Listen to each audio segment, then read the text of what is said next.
Okay, good evening. So we're at stage 3 now. So stage 1 was, is there a creator? And you have to find out for yourself. If there's no creator, there's no Judaism. So if we're speaking about essentials of Judaism, that was number 1. There is a creator. Number 2 was, the creator communicated with us. And just by the way, on that point, have you heard of the guy who went to a speed reading course and he came back and they said to him, how was it? Fantastic. I was able to read War and Peace in 1 hour. It's about Russia.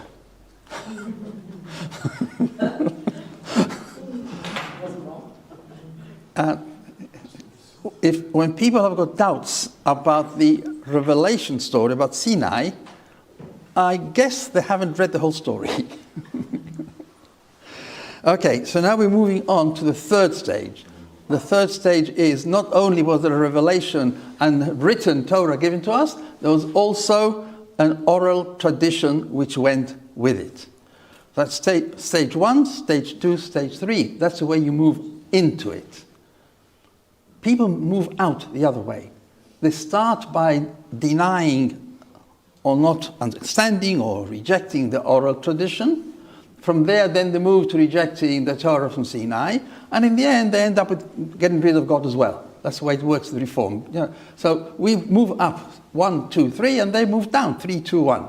So now we're on the 3rd point. This is the one which causes most people most problems. The oral law. Why should the rabbis tell us what to do? Okay? Right, let's start. So, first of all, from the beginning, we have the Torah at Sinai. There was 3 or 4 million of us at Har Sinai, and we got the Torah there. Oops. No, something's not connected. Is that not working correctly, the clicker? We'll try that one more time. Oh, now it's working. I was pressing the wrong direction. Okay. Okay, Revelation at Har Sinai. The whole nation heard God speak. We spoke about this last week. God spoke all these words. I'm the Lord your God. Don't have any other gods in my presence. You know all this. This was Har Sinai. Then, at God's dictation, Moshe writes down the whole of the Torah, recording the history, the instructions, and at the end of 40 years in the desert, God tells Moses, tell all the Hebrews to write out a copy of the Torah for their families. Every single family had to write out a Torah. The 600,000 Torahs, at least, were written at Sinai to start with. He says in the Torah, write for yourselves, teach the children of Israel, place it in their mouth, in order that this will be for me as a testimony for the children of Israel. So you start with your testimony at home. You've got your Chumash at home. Hundreds of thousands of handwritten copies. So from the beginning of our history till today, we've possessed thousands upon thousands of identical handwritten Torah scrolls. That's the written Torah. Everybody's got them all over the world. And so God gave Moshe the 5 books of the written Torah, but, and here we come now, he also passed on to us orally myriads of details. The bulk of our Judaism was passed down orally. The volumes of the Torah, 5 books of Moshe, 300,000 words, 300,000 letters, can't compare to the volumes and volumes and volumes of memorized oral tradition. Now, this is our question. Was it not risky and dangerous to rely on fallible human transmission for the vast bulk of information? What's written is written. We all have copies. My copy, your copy, everybody's copy is the same. That's safe. But when it comes to memorizing and not writing down, was it wise to leave the bulk of information oral? Maybe it's going to be distorted when it's passed down. And you can't cross-check against the book. For example, Moshe said, you shall slaughter from your cattle and your flock which God has given you, as I have commanded you. So Moshe taught us how to do shechita. It's not written anywhere. He says, I commanded you. It's not written anywhere in the books of the Torah or the prophets how to do shechita. So you all buy kosher meat. Who are you relying on? It's not written anywhere. So shechita is something which we all rely on, and it's not written. It's not in the Torah. The details of shechita, what makes meat and fowl kosher, to eat it, they were passed down orally, hundreds and hundreds of details. It takes years to train to be a shochet and know how to produce kosher meat. And you rely on it all the time, but it's all oral. How do you know we got it right? Tefillin. How do we know what tefillin are? The Torah says it shall be to you as a sign upon your hand, a remembrance between your eyes. What? How? Where? In order that the law of the Lord shall be in your mouth. For with a mighty hand the Lord took you out of Egypt. Would you know what tefillin are just from reading that verse? Today you recognize it straight away. But how do you know that's the right thing? It's not written. Just to put this on your hand and your head, how do we know? Oral tradition. Okay, a simple story can be told to children. It's interesting that these big principles are recorded in very simple terms in the Gemara. We had last week Rabbi Akiva 2 weeks ago, Rabbi Akiva with the garment and the weaver. Now we're having Hillel and Shammai. This is about 2,000 years ago. This was about the year 30 BC even, more or less, and this happened. 30, 20. A Gentile came to Shammai and said, how many Torahs do you have? And Shammai said, 2. The Torah is in writing, and the explanation of the Torah that we know by tradition. So the Gentile said, about the written Torah, I believe you. About the oral Torah, I don't believe you. Make me a Jew on condition you'll teach me only the written Torah. And Shammai responded with wrath and get out of here, and told him to get out. He went to Hillel. Hillel said, okay, fine. Let's have the first lesson. Aleph, Bet. And so Hillel taught the new convert the Hebrew alphabet. You're going to learn the written Torah, you've got to know the Hebrew alphabet. He taught him the Hebrew alphabet. Started Aleph, Bet. Next day the guy comes to the second session. And he says, Bet, Aleph. Hey, Rabbi, yesterday it was Aleph, Bet. And today you say it's Bet, Aleph. What's going on? So says Hillel, did you trust me yesterday? So why do you not trust me with the oral tradition as well? What was he saying? Unless somebody tells you what is an Aleph and what is a Bet and how to read words and how to read the Chumash, you've got no idea what's going on. If you give a Sefer Torah, no punctuation, no full stops, no question mark, nothing, just letter after letter after letter, and you know the Hebrew alphabet, you still can't work out what's going on. It's so difficult, and some places where a word can be read this way or that way. So does it mean this or does it mean that? Shin, Bet, Ayin, Yod, Mem. Is it Shivim? This has to be done for 70 days? Or Shavuayim? Has to be done for 2 weeks? Same spelling, in consonants, no vowels. How do you know? All the vowels are passed on orally. Today you find them printed, but in those days, you only had consonants and no vowels. So you couldn't even read the Torah if you didn't have somebody tell you how the words are meant to be read. That's what Hillel was trying to tell the man. You can't even start reading the 5 books of Moses which you want to learn if you don't have an oral tradition. Hillel's point was that without an oral tradition, there's no written Torah. You can't read it. Written symbols on a scroll are meaningless without the context. There's no clue what the words mean, or even whether they're at all true. An example, the Torah says to rest on the 7th day. Rest on the 7th day. There was once a man who said, Rabbi, I tried to keep the Sabbath as written in the Torah. It was too hard. By 4 in the afternoon, I just had to get out of bed. What does it mean to rest on the Sabbath day? And who says his interpretation is worth anything less than anybody else's? How do you know what it means? Unless you have an oral tradition, you've got no idea what's going on. The Torah says 3 times, don't boil a kid in its mother's milk. Is the kid goat, or a calf, or a lamb? Is it boiling? What about cooking? Cooking with cheese and not milk? And if the milk and the kid are boiled separately and then eaten together? And why does the Torah repeat it 3 times?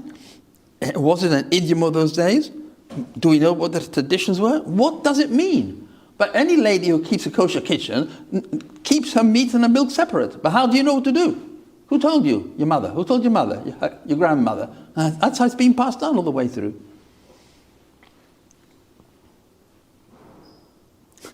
You bring a non-Jewish cleaner into your kitchen.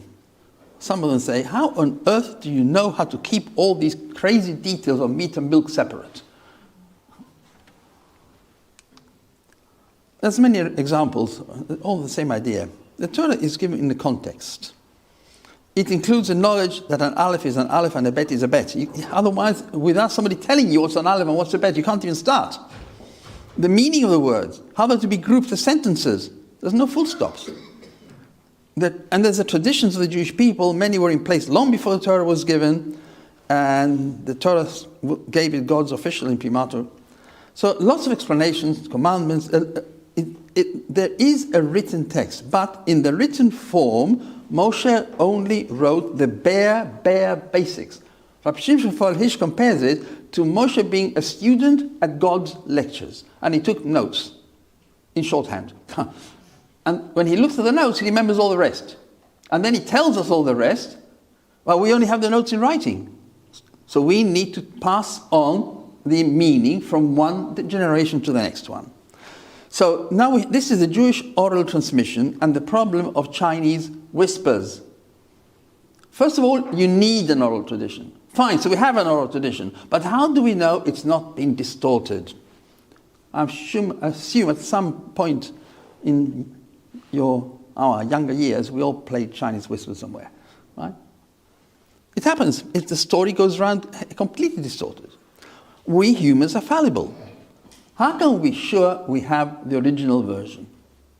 What safeguards do we have? So it's a problem handing over the bulk of a religion to a people in oral tradition. It's a problem. Who do you think was the first one to be aware of the problem?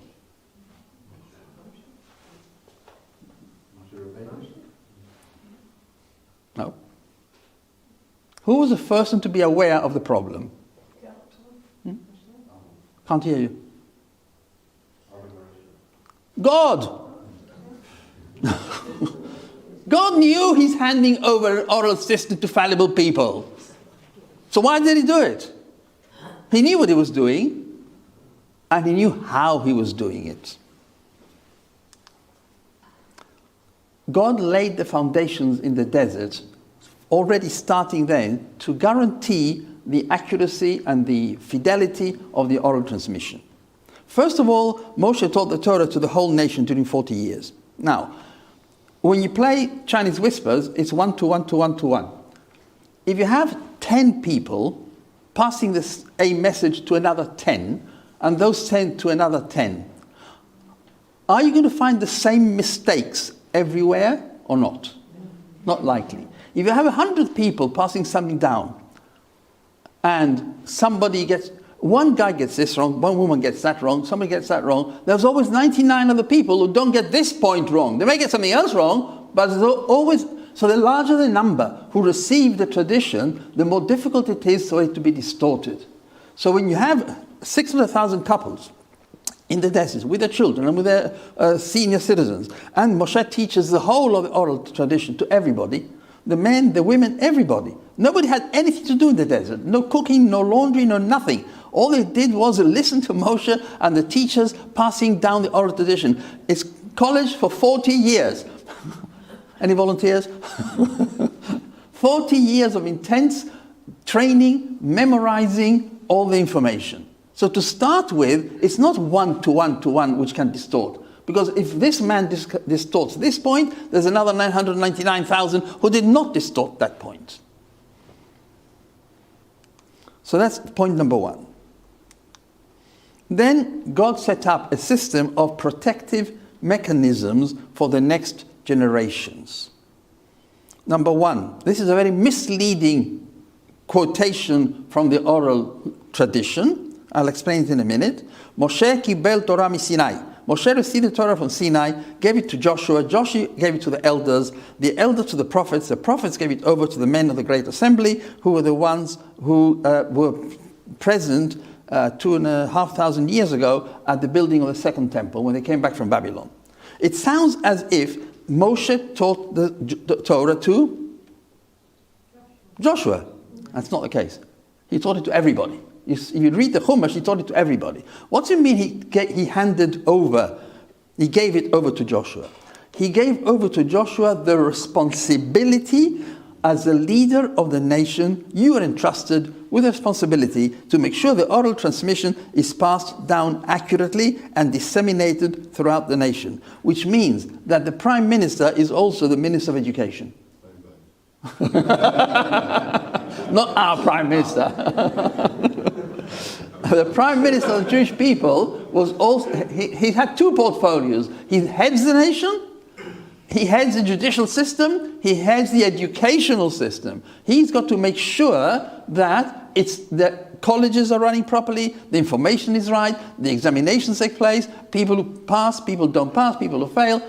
He is in an overall charge of that. That's what it means. He handed to Yeshua the responsibility, not just the information. Of course he gave the information. He gave information to everybody. But one man is chosen. You are a responsible leader. And any of you who've been in business and management know that when you've got one manager, it works. When you have two managers, or three, or four, many cooks. So there's one person in charge.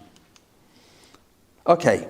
Stage 2 now. So the first protective mechanism is somebody has to be responsible to make sure it does not get distorted. Second stage. This is a longer stage. Before they entered the land, they were told, you shall set up judges and law enforcement officials for yourself in all your cities that the Lord your God is giving you for your tribes, and they shall judge the people with righteous judgment. That means every town had judges who were experts in the law, and judges doesn't only mean for civil matters, and it's for kashrus and for marriage and everything else. So every town had experts, had to be appointed. It wasn't, it's panel of experts available to answer the questions, passed down the transmission orally. And they had to do it in the right way, mishpat tzedek, righteous judgment. All over so every city in Israel had to have a bet din. Every city. And even a city of 120, 130 families had to have a bet din. And in those days, a bet din was 21 members. Sorry, 23 members. Okay, so if you have a town of 120 families and 23 are judges, all the grannies are saying, my grandson's the judge. There were thousands of experts all over the country. Now, okay, so we have experts in every town. Whichever town you're in, fine, you're in Manchester, and you've got a question. And you go to your local rabbi and say, that's a good one. We're going to have to ask the bet din. So should some matters which needs judging be obscure to you? And the judge doesn't know either. Matters which are in dispute in your cause.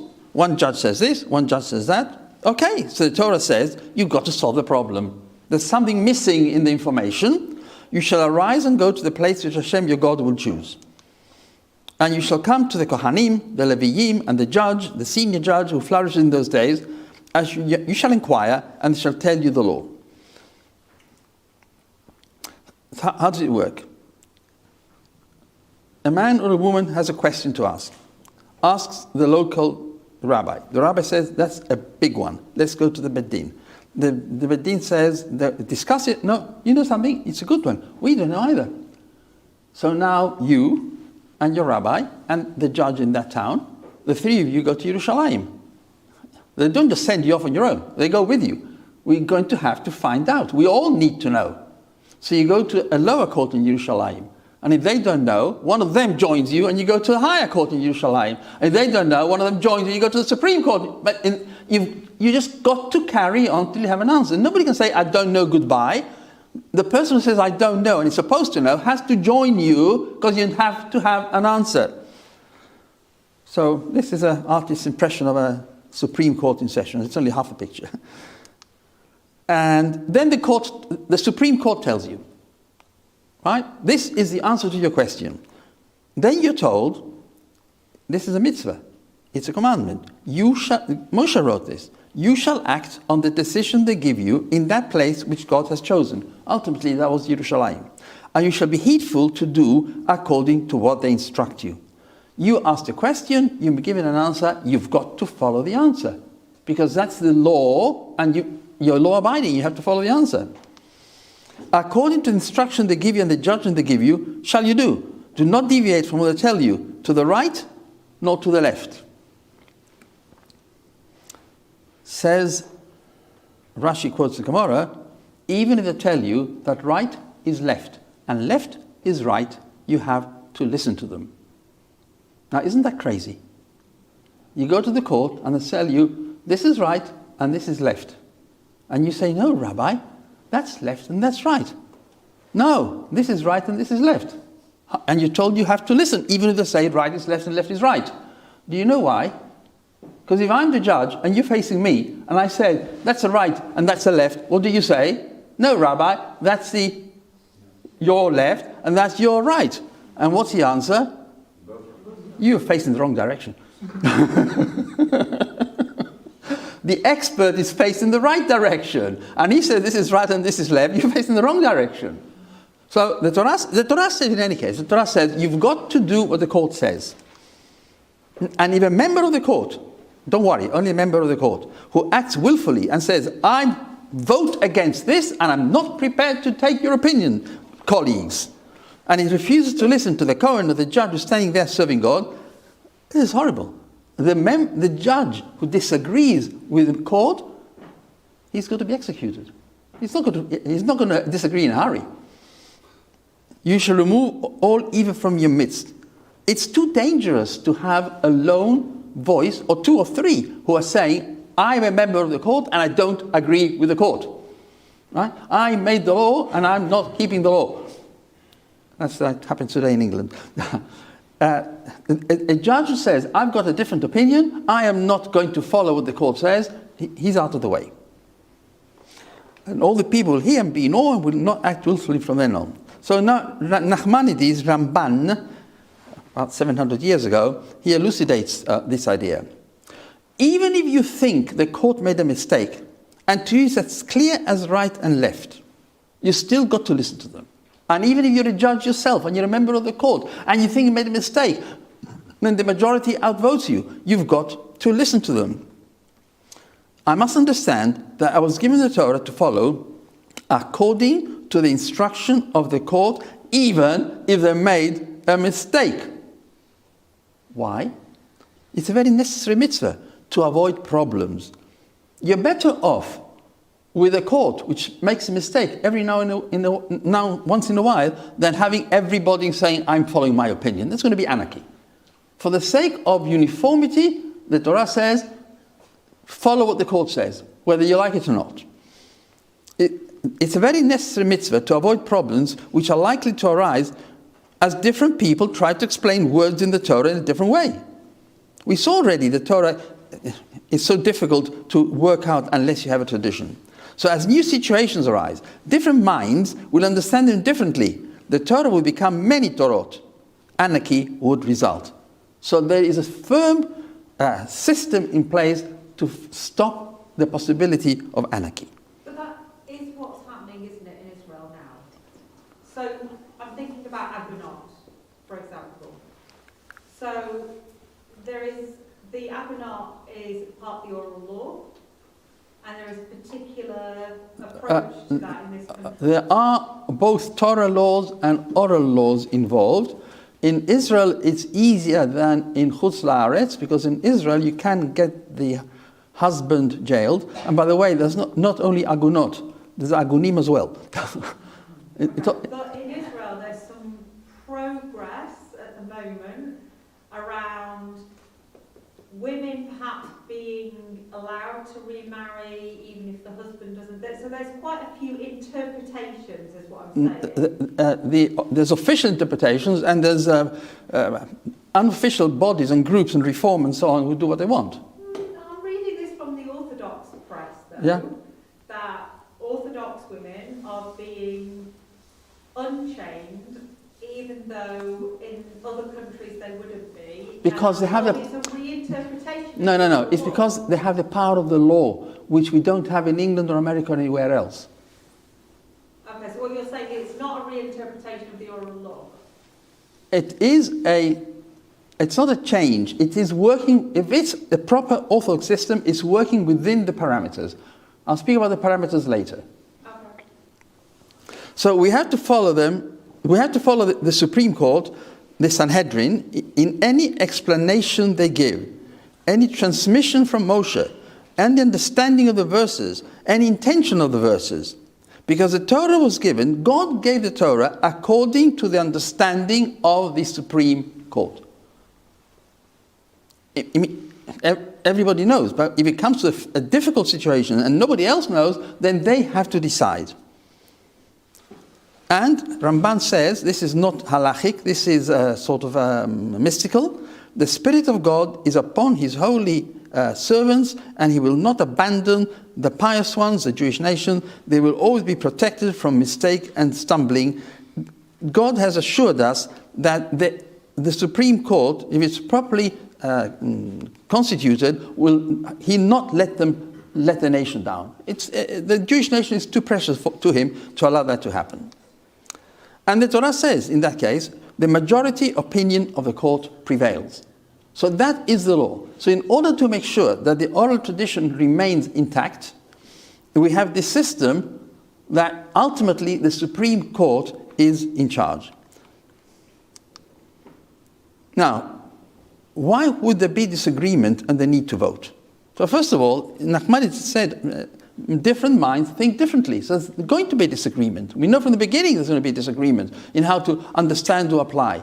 So we need a system for protection in that. And secondly, and maybe more importantly, one generation later, Rabbeinu Nissim points out, when God gave Moses the oral law, He said to him, in this case, this is an option, this is an option, and this is an option.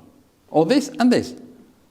I'm leaving it up to you to work out which of the options you want to follow. God did not make it absolutely binding in the oral law that this is the only solution. He says there's various options. I'm leaving it up to the supreme experts to decide which one to follow. So He allowed a variety of opinions to exist and to be able to work out which one we're going to follow. So God wanted to give us a certain level of autonomy in charting our way through life. He gives us free will, He gives us this as well. But always within predetermined guidelines. It has to be within predetermined guidelines. So this is the way it works. You go to your local minor bedin. Minor means 23 members. If they don't know the answer, one of them joins you and you go to the lower Yerushalayim minor bedin. If they don't know, one of them joins you, you go to the next middle Yerushalayim minor bedin. If they don't know, one of them joins you and you go to the highest Yerushalayim bedin hagadol, the great bedin. So the difference is minor or major is whether 23 members or 71 members.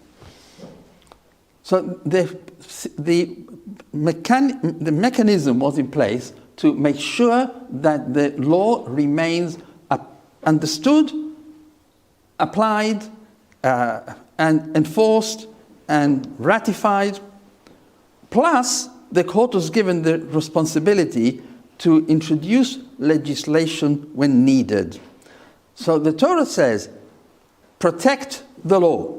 And the court has to make sure the law is protected. And one example, for many years, the Torah does allow eating of chicken and milk together. But people started getting confused. Chicken meat, beef, mutton, there was confusion going on. So they decided to make a protective sort of a fence around the Torah. From now on, we'll add chicken to the meat definition. So you can't have chicken and milk. That is, the Torah had said, you can do it, but when the day comes when you need to protect the public from making mistakes, you should. And this idea of making fences, which is not very popular, I'll tell you something.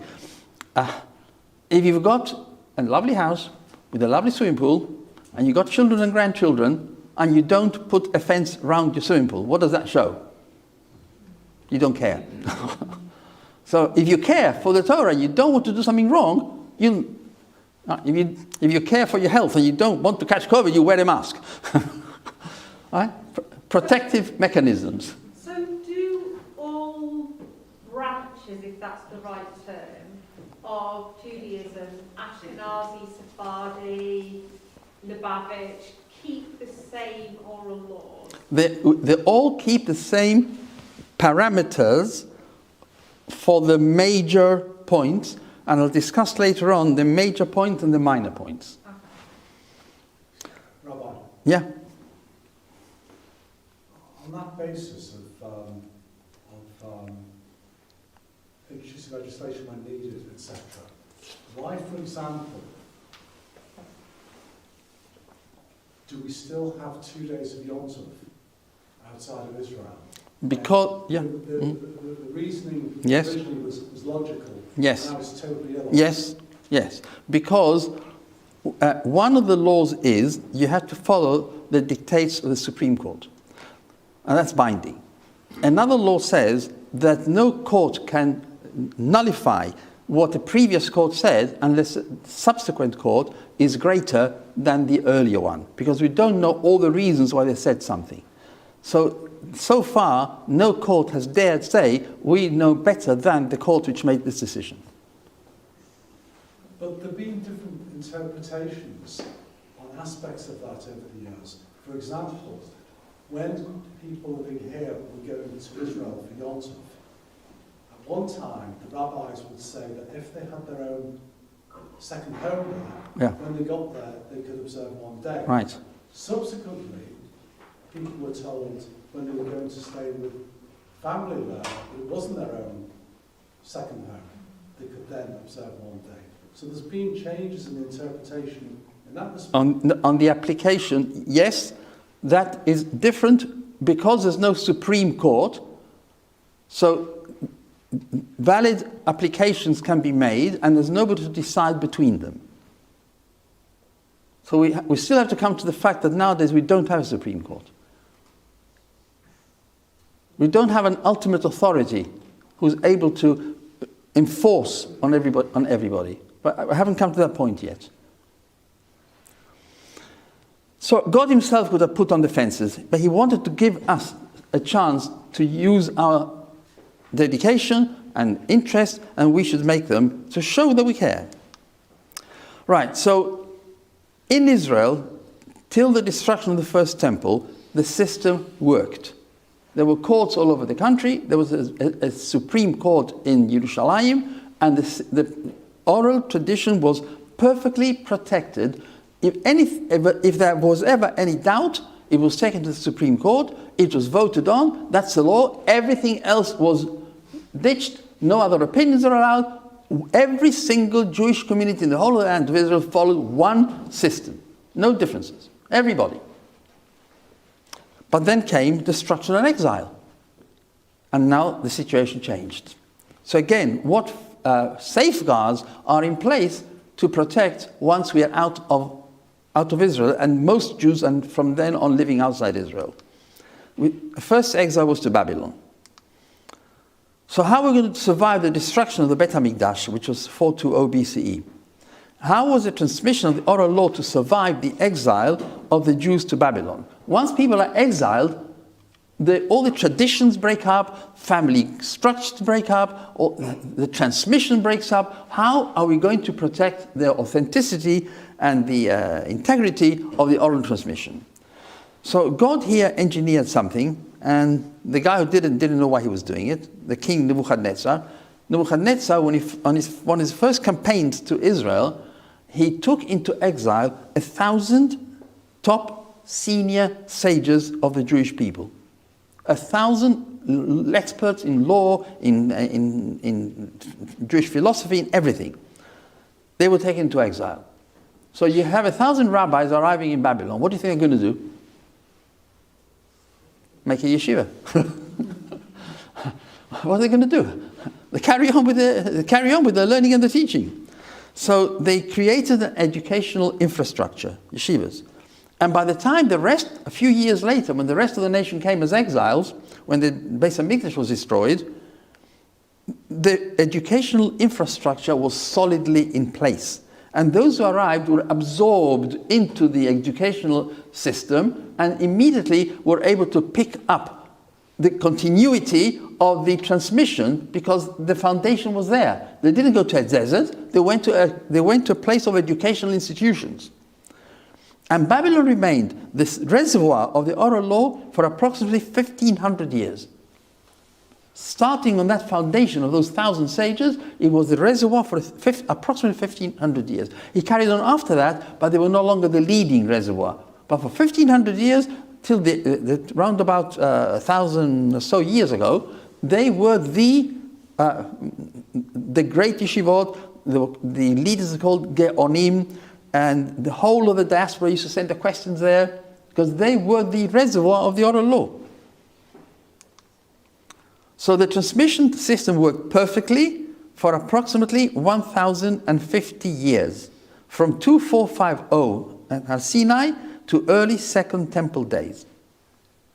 Then one unresolved issue emerged, and the court could not vote. They tried this way, they tried that way, they tried this way, they tried that way. I don't know the details how come they could not come to majority vote, but they couldn't. So they had one unresolved issue only after 1,050 years, and there was one issue, and the only one, for about 200 years. One point in millions and millions and millions of details was under debate and not decided. 1 point. One unresolved issue after 1,250 years. Everything else was in place. So we have a system of millions of details. One detail is now not in place. Okay.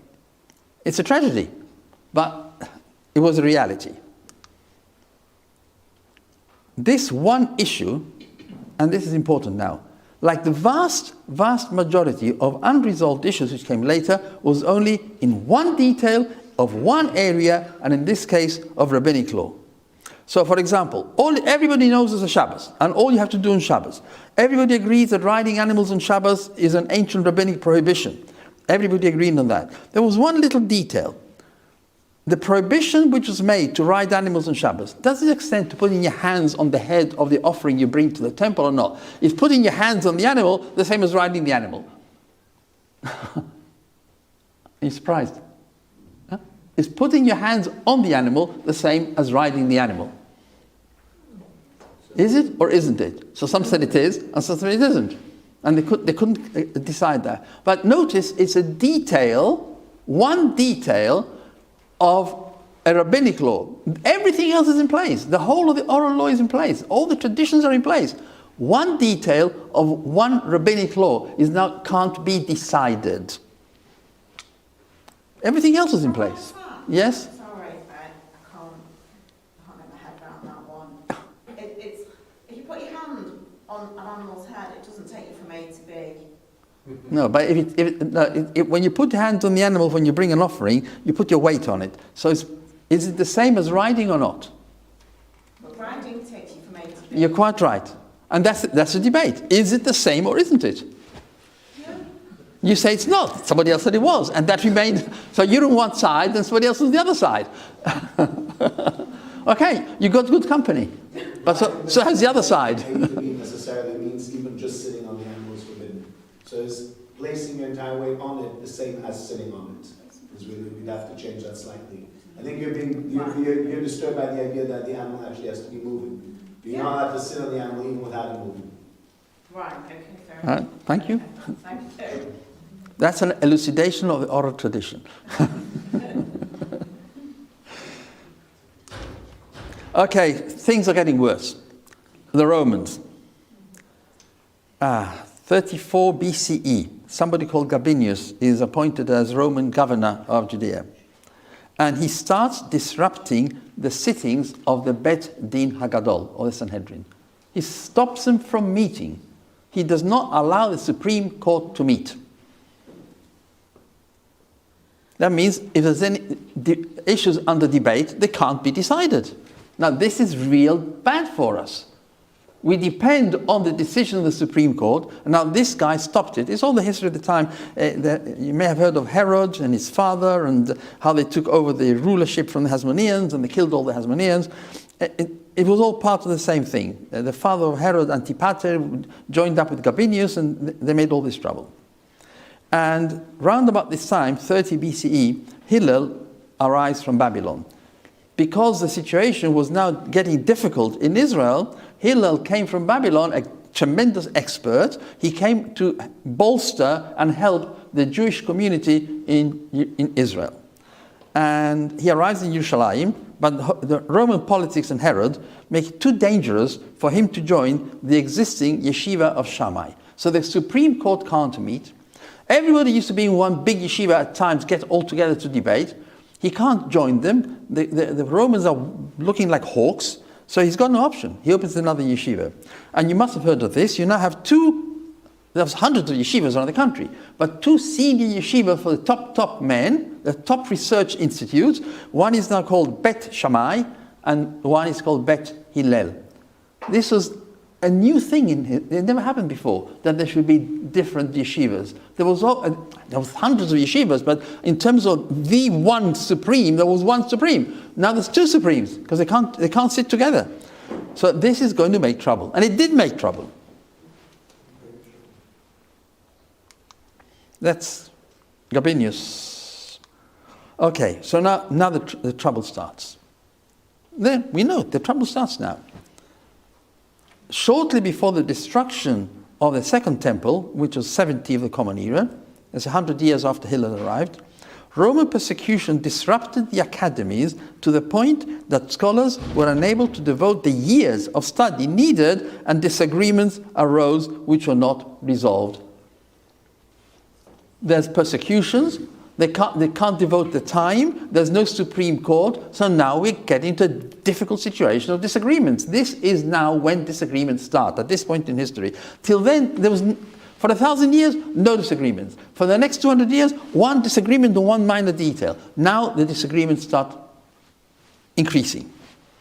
The Romans destroyed the Beit HaMikdash, they continued oppressing, and we now come to the next stage of how to protect the oral tradition. So initially God put protection in place. Now the senior Rabbonim have to work out how are we going to protect the oral tradition. So the senior rabbi at the time was Rabbi Yochanan ben Zakkai, and he saved the transmission. What did he do? Yerushalayim was under siege. The zealots, as they call them, Biryonim, they refused to listen to the sober leaders. They were wild. They were insisted that they have to fight the Romans. They burnt all the food supplies which was saved up for the siege in order to force the people to fight. The people had no food, they were too weak to fight. Yerushalayim was destroyed. In the meantime, Rabbi Yochanan ben Zakkai kept saying, don't fight the Romans, you can't beat them. It's better to live under their rule and have our religion than to be killed by them. But they wouldn't listen to him. So he had to get himself smuggled out of Yerushalayim. They wouldn't let anybody out of Yerushalayim. So he made believe he was dead. They put him in a coffin, they took him out. He went to Caesarea, where the general Vespasian was there, and he greeted Vespasian and said, greetings, Emperor. And Vespasian said, you're in trouble for that. If the Emperor hears you call me Emperor, you'll be in trouble. And just then a messenger arrives from Rome. Hail Caesar, Caesar's dead, you're the next emperor. So Rabbi Yochanan ben Zakkai had just predicted a few minutes earlier, and Vespasian was very flattered, bribed, and he said, so what can I do for you? So Rabbi Yochanan ben Zakkai said, he asked for a couple of things: the family of Rabban Gamliel, who were the leaders of the nation, and Yavne, a little town, Yavne. This is today we know where the grave of Rabbi Yochanan ben Zakkai is. Now, we also have this evil man, right, Vespasian. So he asked for Yavne. Yavne was a little town which had a yeshiva. All the sages of Yerushalayim went to that yeshiva, and they just stayed there and devoted years and years to debate, to resolve all the accumulation of 100 years of disruption. They had to resolve it. You can't have all these different opinions. We want uniformity. So all the unresolved differences between Bet Shammai and Bet Hillel, which were the result of 100 years of two yeshivot and persecutions, and they came to a conclusion that most issues were resolved according to Bet Hillel, and the other opinions were discarded. You're not allowed to follow the opinions of Bet Shammai. We have to have uniformity. So again, protection is being put in place to keep the system running. except for one very rare occurrence in Jewish life, now this is important, all the disagreements between Bet Shammai and Bet Hillel were in minor details. For example, you all keep Shabbat, you all say Kiddush on Friday night. Oh, should you say Borei Pri HaGefen and then Ashik Kiddushanu, or should you say Ashik Kiddushanu Borei Pri HaGefen? That's a sort of argument. Minor details. The bulk of the oral tradition always remained intact. There was one rare occurrence, which is not a minor detail, but it's so rare that's why they could debate it. It was a more serious point they debated, and in the end it was decided like Bet Hillel. And that's a very rare case. If, God forbid, a man died childless and he left two widows, one was his niece, the daughter of the surviving brother, and the surviving brother is supposed to have the option or give the option to the widow of marrying into the family, and since there's a relative there, so Bet Hillel said, forget it, the whole thing is, she can go on her way, and Bet Shammai said she can't go on her way. In the end, somebody came back, said, I've got a tradition. The prophet Haggai said what the law is the way Bet Hillel says. So there was one big debate. I mean, big in the sense of it's a Torah law. But everything else was just minor details. Okay, so Yavne managed to solve a lot of the problems. Next stage, things are getting worse. So Rabbi Yehuda HaNasi in the 2nd century, he was known as Rabbeinu HaKadosh. He was the greatest sage of the time, and he was very, very, very wealthy. He was able to support a big yeshiva and get together all the top scholars and said, right, we are now going to record and freeze the problems. And he happened to be friendly with Marcus Aurelius Antoninus, who was Marcus Aurelius Antoninus. He was a very good Roman. In the end, he became Jewish. You may have heard his book, Meditations of Marcus Aurelius. You can still get it. Sounds very Jewish. So he convened a massive yeshiva, and they got hold of all the ancient wordings of traditions, which is called Mishnah, and came to an agreement about a definitive binding text for all future generations. So at this point, they froze any problems. This is the bulk of the information.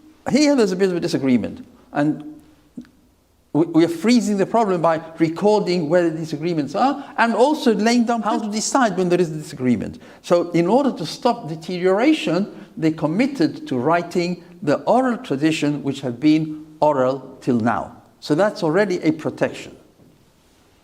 How did they decide what to leave out of the Mishnah? To leave out? No, they included all the major points. We know they left lots out. Pardon? These are all the Baraisas that there is. The Baraisas were written at the same time. The information which did not get into the Mishnah, but which enhances the understanding of the Mishnah, was collected by others at the same time and put into separate writing. Yes? Jewish people, through the centuries, through the ages, have been educated. They've been able to read and write, unlike a lot of other cultures. Right. Why, if they wrote the written law for themselves, did no bright spark say, let's all write the oral law right from the word go? A very good question. I'll tell you the answer. I don't know about you, but I know about me. I've got lots and lots of books on my shelf, which I haven't read. Do you have any books on your shelf which you haven't read? Yeah. So what do? You buy a book, you put it on your shelf. Anybody know that feeling that you buy books and put it on the shelf? And another book, and you haven't read them all? God doesn't want the Torah on the shelves. He wants it inside us. So he forced us to memorize it. And that is what changes your personality, because the more Torah you have inside you, the more spiritual you can become. It was deliberate for our spiritual benefit that we should memorize it. I really struggle with that. On two bases. But the main reason that I struggle with that is because generations of women have been denied access to that. So generations of women have not been encouraged to have that Torah knowledge. and to have it inside us. Every Jewish woman is obliged to know every single law in the Torah which applies to her. And I can assure you, I could spend 100 years trying to learn all those laws and not be finished. The women had to learn. They had to learn, they had to know everything. They had to know all Jewish ideas about God and faith and prophets. They had to know about what are good middos, good qualities. They had to know all the laws of Shabbos, of Lashon Hara. There's thousands of laws. They all had to know. Of course they learned. Why, when there has always been the tradition of when a community is founded, the first thing that is built is a mikveh, and then the shul, and then the learning house. The mikveh comes first. Yeah. The schools come next, and then last comes the shuls. Sorry, I apologize. But why then has it been, and if women have to learn, why have communities over the years been so remiss in providing learning for women? The communities for the past couple of 100 years have been very remiss in providing education generally. The standards of education dropped tremendously. Much more so for women. I agree. And things that women are taught. So, it's not, you're right, it's not right. It's not right. If you take ancient Ohio, women are meant to be going out and purveyors of land, so we should know about the laws of buying, Yes, selling, and owning. yes, you're right. We're not taught those things. Good. We're taught about midas and what to wear and what not to wear and how to be nice. And actually... Ask to be taught the laws of those laws. Yeah. You try asking and see what response you get. Ask me. Well, I'm here, so, I'm trying to learn. Women have to know the law. Women are 50% of the Jewish nation at least. And if the women don't know, the children Yeah, don't know. exactly. So when God gave the Torah at Sinai, he said to Moshe, tell the women and tell the men that I want them to take my Torah. He addressed the women first. Please don't think it's an attack on you. It's genuinely not. I'm just sharing some frustration. And I agree with you. Women should learn. You're right. So you're assuming then at Sinai then women could also write down the laws of the Torah as just the men? No, as far as I know, literacy has always been everywhere in the Jewish nation. I've never picked up in history anywhere that women were not taught how to write. Hmm? That wasn't actually the question, Sorry? Rabbi. No? That wasn't the question. What's the question? Were women able to write down the laws from Sinai as well as the men? Allowed to. Allowed to? Were they given the ability to? Do you mean could they read and write? Yeah. I've never seen anywhere that women could not read and write. No, she's asking whether, is it just the men wrote down the laws, or is it the women and the men write down the laws? No. The only written books were the books of the Bible, and that's it. The oral law was not written. The men had to memorize it, the women had to memorize it. The men had to memorize what applied to them, and the women had to memorize what applied to them. Plus the scholars had to memorize what applied to everybody. But the women spent 40 years in the desert learning from Moshe Rabbeinu like everybody else. And in ancient Israel, it was standard. Every Shabbat and every Rosh Chodesh, there was massive lectures where the women went to listen to the leading scholars giving their droshes. When the lady called Shunamit sent a message to her husband, send me a donkey, I want to go to the prophet, he sent back a message, why are you going today? It's not Shabbos and it's not Rosh Chodesh. What does it mean? I know you go every Shabbos, I know you go every Rosh Chodesh. All of a sudden in the middle of the week you want to go to the prophet, what's going on? Because the way he put it, because all the women went every Shabbos, every Rosh Chodesh. The Torah was being taught to the women all the time. You have to. You can't not teach a women Torah. Are the women's scholars as well as men's scholars?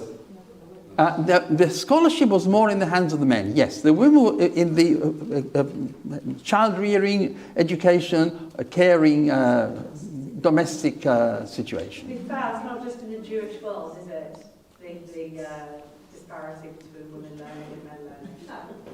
Yeah, Rabbi David Gottlieb once said that some years ago in the kibbutzim, they were trying, the left-wing communist kibbutzim in Israel, they were trying equality.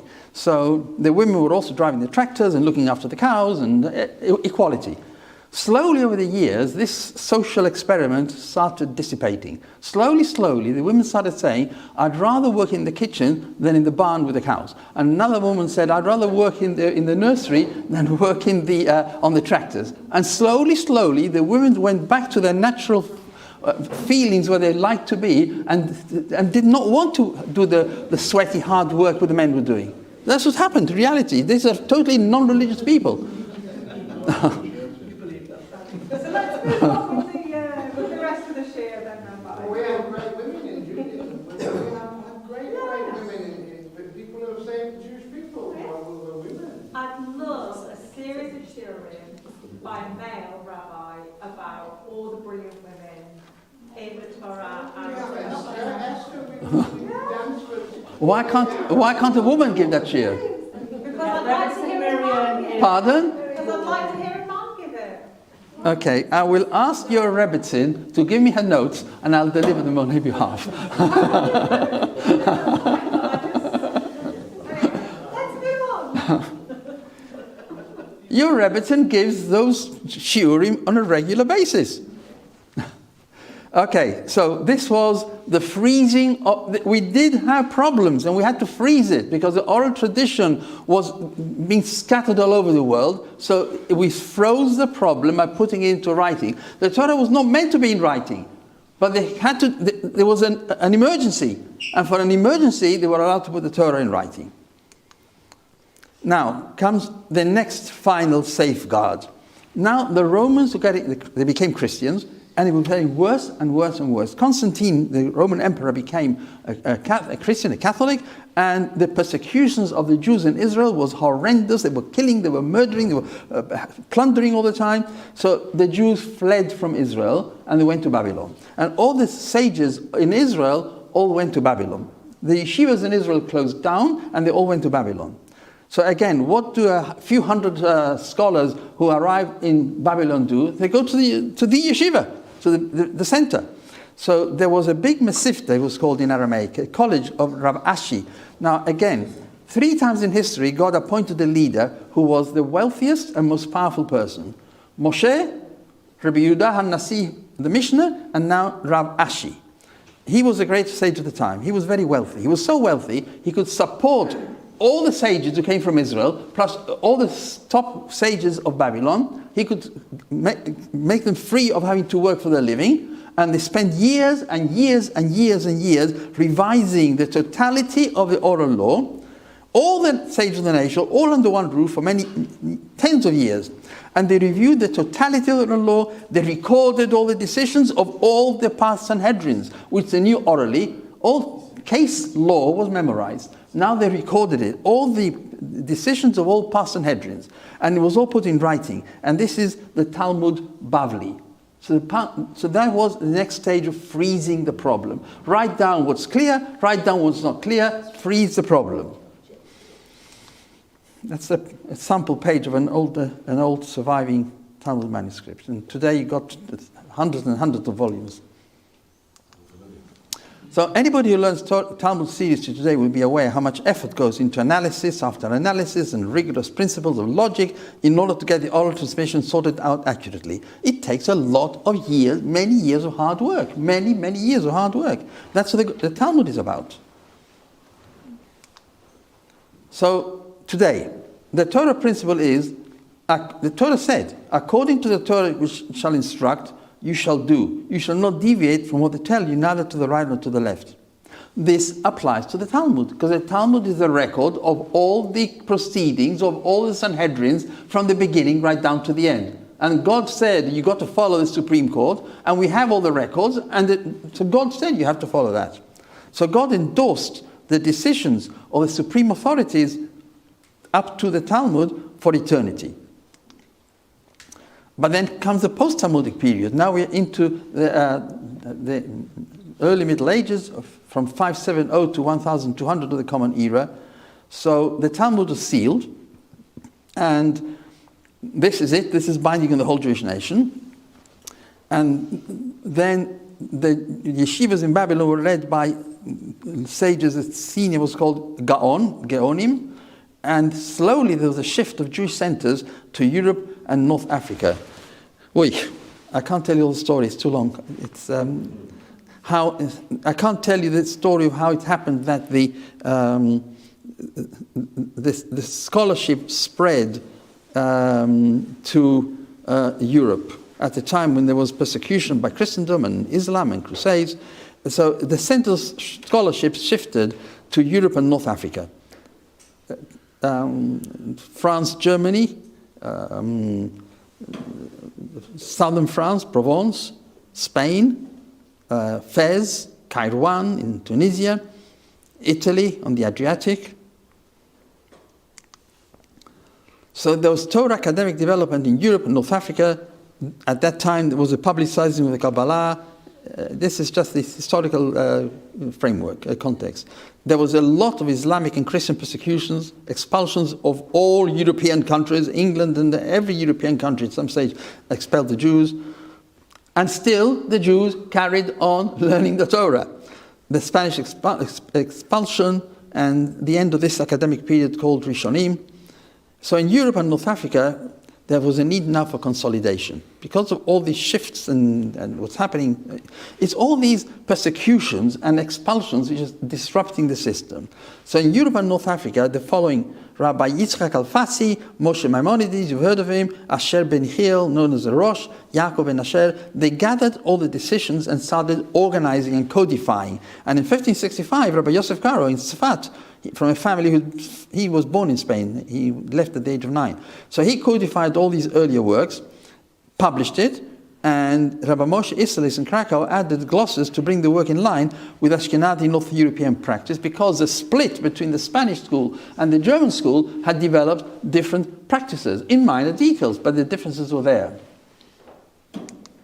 So the Shulchan Aruch was published, and today there's thousands of Torah students internationally. It's a yeshiva in Yerushalayim, in Bnei Barak, thousands.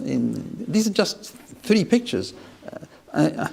It is said that there's never been, in the past few hundred years, there's never been so many scholars of Gemara studying. So the problem of Chinese whispers was recognized from the beginning by God himself. He put a system in place which worked so long as we were in our land. As we were scattered from place to place, the first stage was fine, because in Babylon, the infrastructure was laid. So Babylon retained its authentic tradition right through, and was a leader of Torah scholarship for 1,500 years. And then slowly it spread to other countries, and that's when different customs started developing. But the basic framework is still exactly the same. And the difference of opinion are by and large almost totally in minor details. No major point is debated. It's only the minor details. So we can be confident that we have in the Talmud the authentic transmission of the oral law, which it's not been distorted by Chinese whispers. Yes?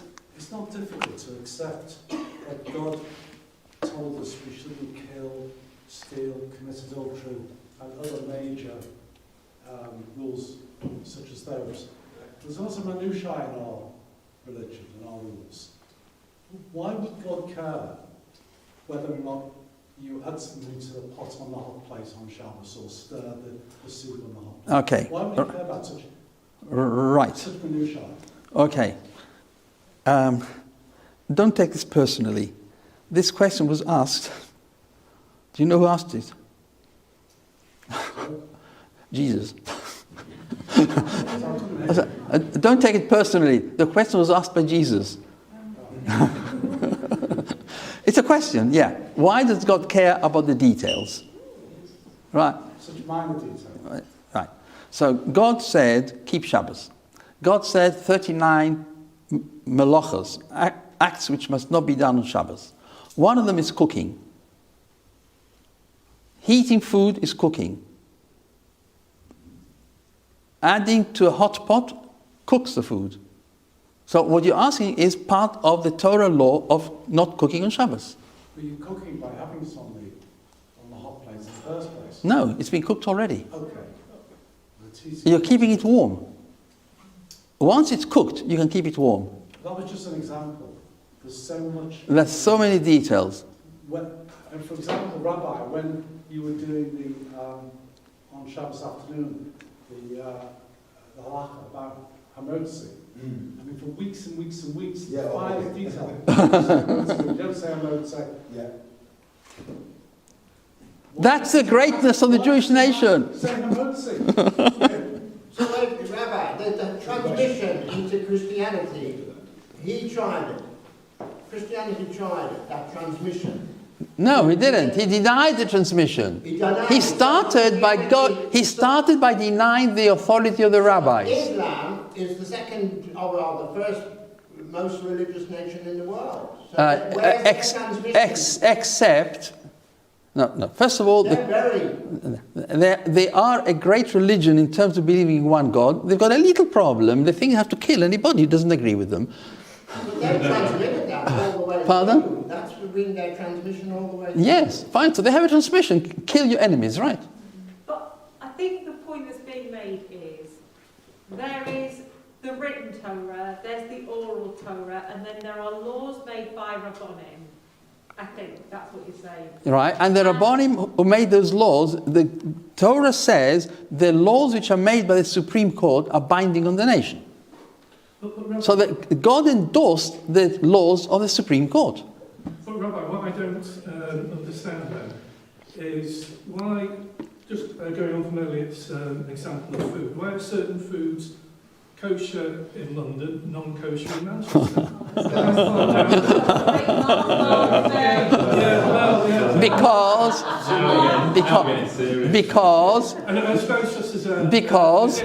there is room for different opinions, and we don't have a Supreme Court. When we lost the Sanhedrin, we lost the capacity to stabilize and standardize for everybody. Well, if we're all working within the same parameters, as you said, they're all working within the same major. Right. So, fine. You know, So, I don't think it's a minor detail whether you can eat.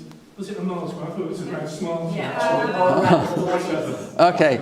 The old joke was, do you throw your Mars bars out of the train when you leave London on the way to Manchester? But there is a point that now we are working in a global village. Yeah? So Yes. we live in a global village. I can speak to somebody in America or Australia right now on a Skype, on Teams, whatever. Yeah. The communication between countries is so feasible. It should be much easier for a harmonisation of kashrut rules, of views, of laws. So I don't understand why we haven't got more integration. Because we don't have a Supreme Court. But why not? Because we don't. Right. In order to have a Supreme Court, you need to have people who've been ordained by someone who was ordained all the way back to Moshe Rabbeinu. When the Romans realized that that was the power of the Jews, they started killing whoever had received the ordination. And they just killed them off. In the end, they were all killed off. And there was nobody to pass ordination on. We just don't have that authority which the law gives to the duly qualified person. But how can it make sense that an Israeli can get on a plane, what is our second-day Yom Tov, and fly to England? He's not allowed to arrive on second day Yom Tov. Oh, okay, so on second day Yom Tov, he can be driving his car. Yes, right. And wearing shul. Because the Sanhedrin at the time said people who live in Israel keep the original 1 day, and anybody outside Israel keeps 2 days. But that was because they weren't sure of the dates, wasn't it? But they had other reasons as well. And then later the Gemara says, now that we know the dates, should we go back? And they said, no. You've got to keep, the Sanhedrin decided you've got to keep it up. So I'm going to be really controversial So we have a crisis in Judaism now. In Orthodox Judaism, I'm going to propose we have a crisis. Our children are leaving in droves. Yeah. There are fewer and fewer and fewer people who are under 30 who identify as Jewish, who want to be known as Jewish, who are keeping kosher, who are keeping Shabbat. Okay, so we know that we have a philosophical problem with the next generation and then the next generation down. Okay.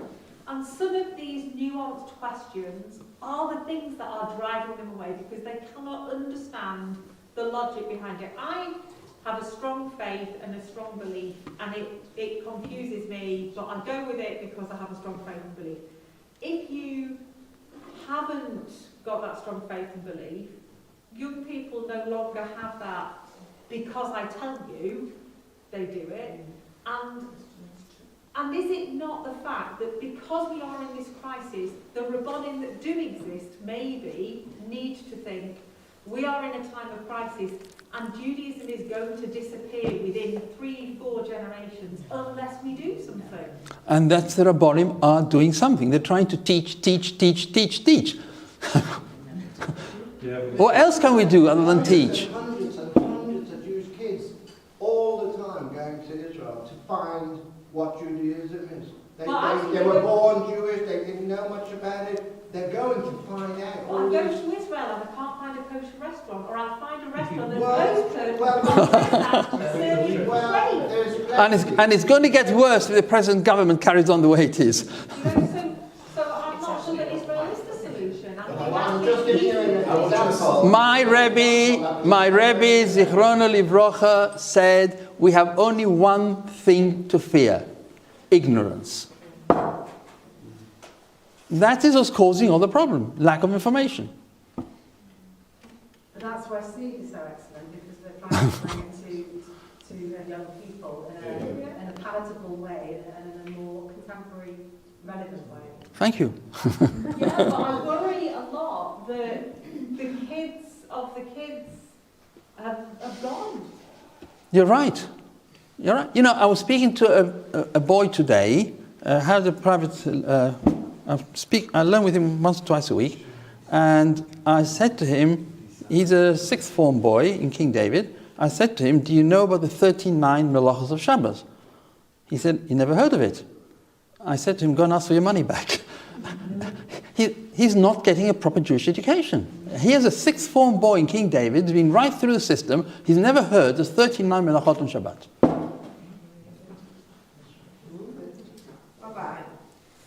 Even with all the education that's being put our children's way, they still have questions that they're not getting sufficient answers. So we are trying. Yes, absolutely, 100%. Are we never, ever going to be able to have that Sanhedrin committee? Somewhat. So Sanhedrin, not till Mashiach comes. So there's never going to be an ultimate... Authority till Mashiach comes. No? Pardon? One of the big changes was originally Judaism was passed down through the male line, and then sometime in the Middle Ages it changed. No. Jewish identity is only passed by the mother and never by the father. Whether Kohen, Levi, Yisrael is passed by the father, but whether Jewish or not is only passed by the mother. Only a Jewish mother can give a child a Jewish soul. That isn't given wisdom. The given wisdom is that it previously, up to a certain point in time, was passed down the male. Never. Right from the Chumash, from the beginning, it's clear.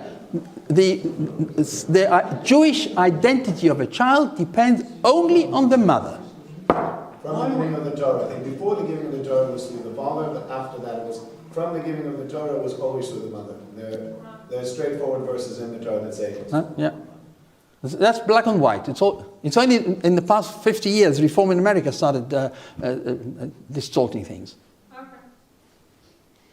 Why were so many of the people in the Torah, why did so many of them have multi-wives?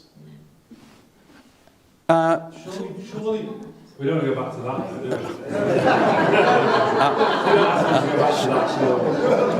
we? Well, let me tell you, let me answer that. Let me answer that. Let me answer that. No woman, let me answer that. In Jewish law, no woman has to marry anybody she does not want to marry. So if she becomes a second or third wife to somebody, it's only because she agreed. Now, why should a woman agree to become a second or third wife? Why should a woman agree to become a second or third wife? She likes a guy, or, you know, sometimes the men went to war, the men were killed, there were hundreds of widows. Some women would rather be a second wife than be a widow. It's her option. It's her option. She doesn't have to. Nobody can force a woman to marry a man. It's not a legally binding marriage. Yeah? Rabbi Hassan, as each generation comes after the previous one, we have the knowledge of previous generations, previous Rabbonim, going back through the centuries, and general knowledge, science, everything we have the benefit of now. Is there not a Jewish principle, correct me if I'm wrong, that a later generation Rabbonim cannot overrule a previous generation because they're automatically assumed to be a greater insight, greater Ruach HaKodesh, whatever it is? So we have certain divisions. The Rabbonim of the Gemara would never disagree with those of the Mishnah. The Rabbonim of the Geonim would not disagree with the Rabbonim of the Gemara. The Rabbonim were called Acharonim after 1600 would not disagree because they knew that the old generations was a much higher level of knowledge, of piety, of everything. So it's a recognition, a humble recognition of the superiority. The nearer to Sinai, the greater they were. Did Rambam not question that at some point and was I don't know. shot down in flames for I don't know. I've not heard of that. The Rambam would disagree with people of 2, 3, 4 generations before him, and people at the Rambam's time disagreed with the Rambam. But as time went on, if you want to disagree with a great authority, you need to be as great yourself or bring a parallel authority to support you in what you're saying. So I'm interested in this fact that Hillel and Shammai have these two different yeshivas. Well, they have two different yeshivas. They were forced to have two different yeshivas. Well, you say they were forced, but then actually afterwards, a lot of Shammai's views were overturned by Hillel. Not by Hillel, by a majority vote of the Sanhedrin. Okay, majority vote of the Sanhedrin found in favour of Hillel over Shammai. Yes. Which suggests that Hillel didn't necessarily agree with Shammai on a lot of points. Well, no, by the way, it's not Hillel and Shammai. Okay. It's the yeshiva of Hillel and the yeshiva of Shammai. Hillel and Shammai only personally disagreed on 4 points, and in the 4 cases, they were overruled by the majority. Okay. So, first of all, I'm really confused about why they couldn't come together. I know you said it was because of politics. They'd be killed. Herod was killing rabbis. But they still managed to set up another yeshiva. And secondly, actually, did you not then have a younger rabbi disagreeing with an older rabbi? So You could no. is that the same? Younger rabbis can disagree with older rabbis. So you're saying they're in the same generation, so they could. Yes. They At one stage, the head of the Sanhedrin was Rabbi Elazar ben Azariah, and he was 17 or 18. He was 18 years old. I'll tell you the story. woke up one morning and his hair had gone grey, and we read about but no. I'll tell you the story first. Before that, so they had to. The majority disagreed with the head of the court, so they asked him to politely stand down, and they had to find somebody else. And Rabbi Akiva was there, but he did not have the merit of ancestry because he came from converts, and they had to find somebody who could be. So the greatest sage they thought was neutral enough and had enough. He was a Kohen, he had ancestry. Was this young Elazar ben Azariah? So they said to him, "Will you be the leader?" So you know what he said? I'm going to ask my wife. Now, if he was 18, how old was she?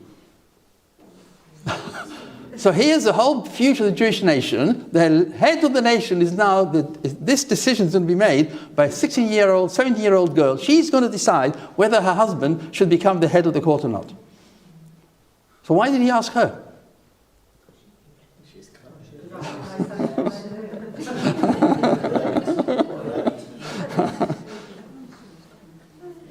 He said to her, you know me better than anybody else. Do you think I can cope with this? And she said, you're too young. And then God changed his hair and it went white. And he said, okay, so you look old now, it's fine. But I just want to show you how senior rabbis consult their wives.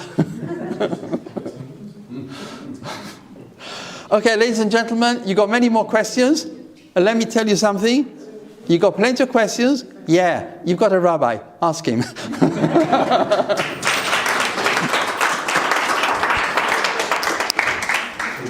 Can I just mention this is the last one of the lectures that's going to be given by Rabbi Hassan.